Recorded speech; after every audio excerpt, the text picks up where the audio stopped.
This video is to show how to remove a toilet if you're installing new flooring and then reinstall. We'll start right here. Turn the water supply line off. Push and hold down until fully empty. That drains the tank as low as you can get it. However, the bowl still has a good amount of water. So you get you a bucket of water and quickly dump all of it. Now you have minimal water to deal with. Right here at the base we have a nut. This one happens to be 1/2 inch. Loosens right up nicely. You usually don't get that lucky. Let me show a few other ways to remove that if it spins or it's rusted. The main tool I used in the past, reciprocating saw. You get right on there like that, cut that bolt off. Sometimes you got to put a pair of vice grips on here to hold it still. And then this newer tool came on the market. It's a little bit easier. You still put vice grips on the end, cut that right off. Or you just use a handheld hacksaw. All right.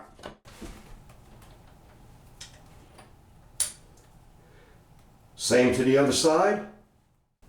At the base of the toilet, you want to drop a towel, catch water. Next, we'll remove the supply line, lefty-loosey. This is where you get some water.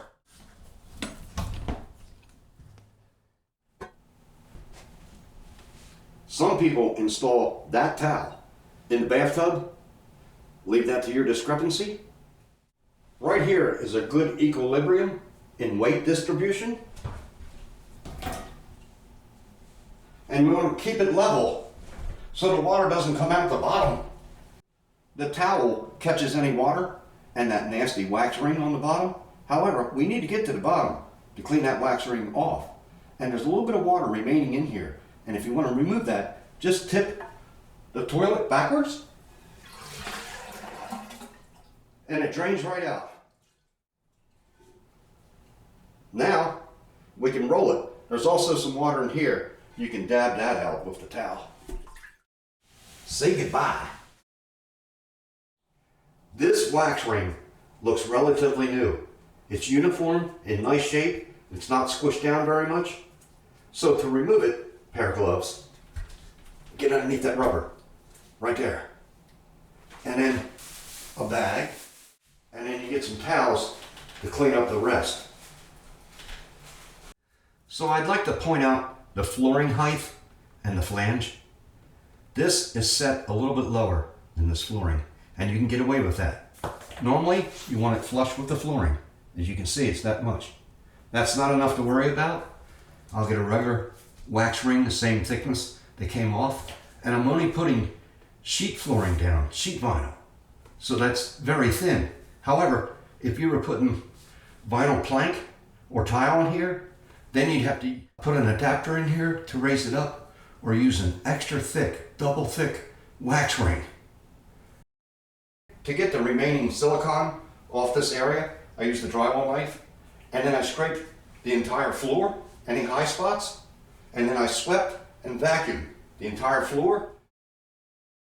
Now we want to cut the hole for the toilet. So this ain't too hard to find. Here's the indentation. Also, toilets are 12 inches from the rough opening. That's a finished floor, so about 11. So you can be sure on where it is here, and you could measure over here before you took the toilet off. However, it's pretty simple stuff. And then you just cut it. All right. We want to be on this side of the flange. So I'm going to find that edge and follow it. Just as long as we're in this big gully here, that's all you need, you know? Just cut it. Yeah, just cut it, right? And if you mess up, wow, not a good day. That's perfect. There's where your bolts are, they come up. Wax ring, seal, perfect. I've got the toilet outside. pretty clean. I'm gonna give it a good pressure wash.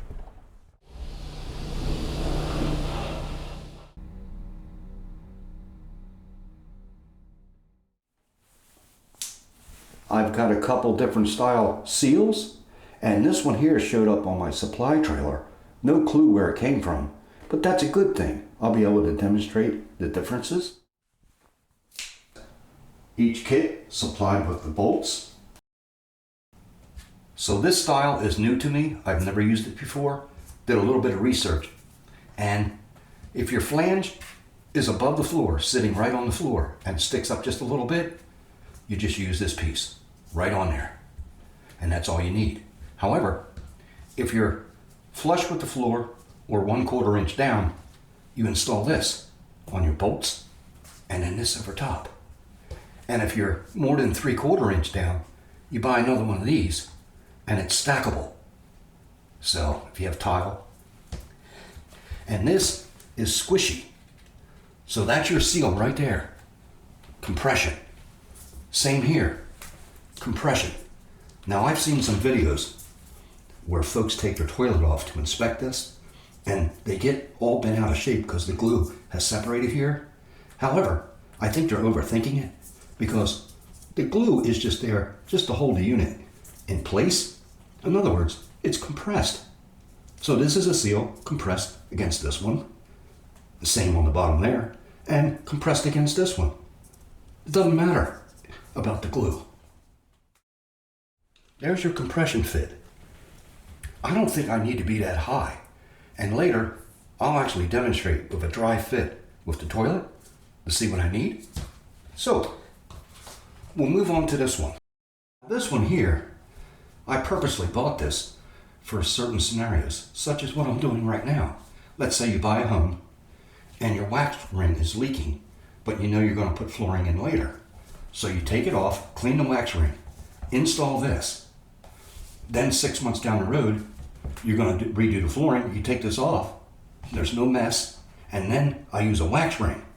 Wax ring is what I normally use, but this I would put back in my supply trailer for the next job. It's reusable. This one's reusable as well. I just haven't used it. The issue with this is waterproof on the outside. However, if you scar the screws or scar any area, water will infiltrate the sponge. Well, it becomes like a sponge, saturated with liquid, and then it fails.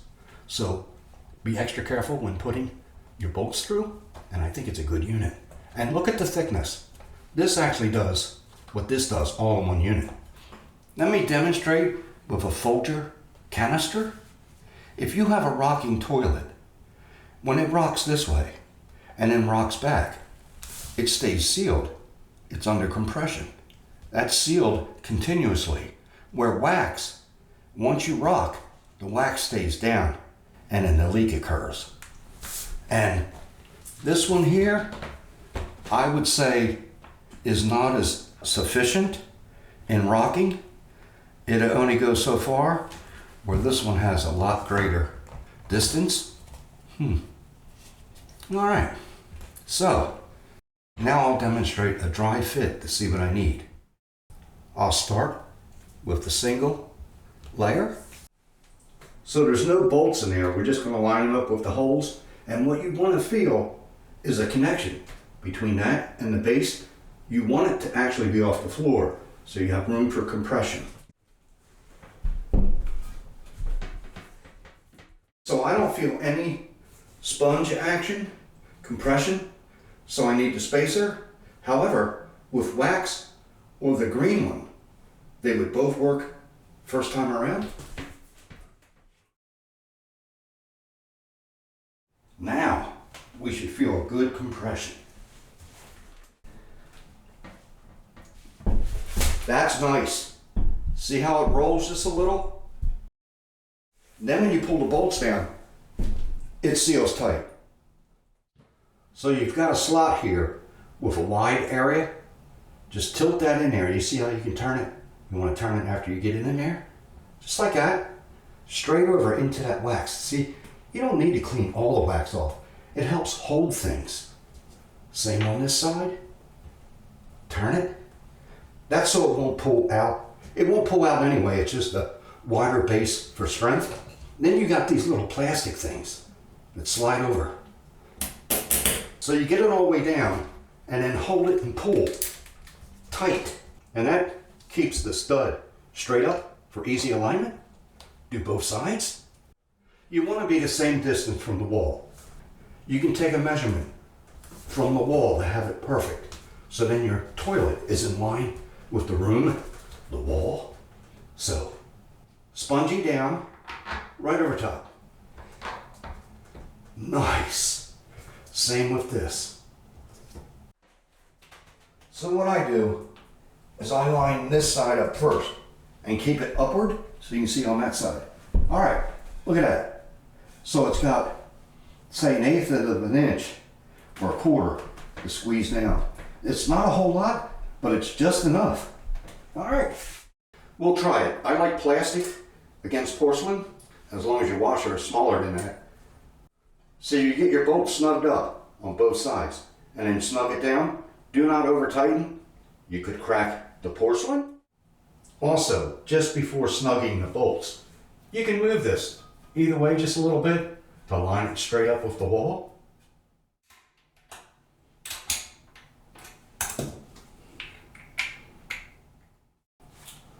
Always good to check for any rock to ensure your bolts are holding and there's not pulling through. Water supply line, you want to have this straight on as you snug it up. Makes a proper seal. Hand tight is sufficient. However, I give it just a little boost. All right, time for the water.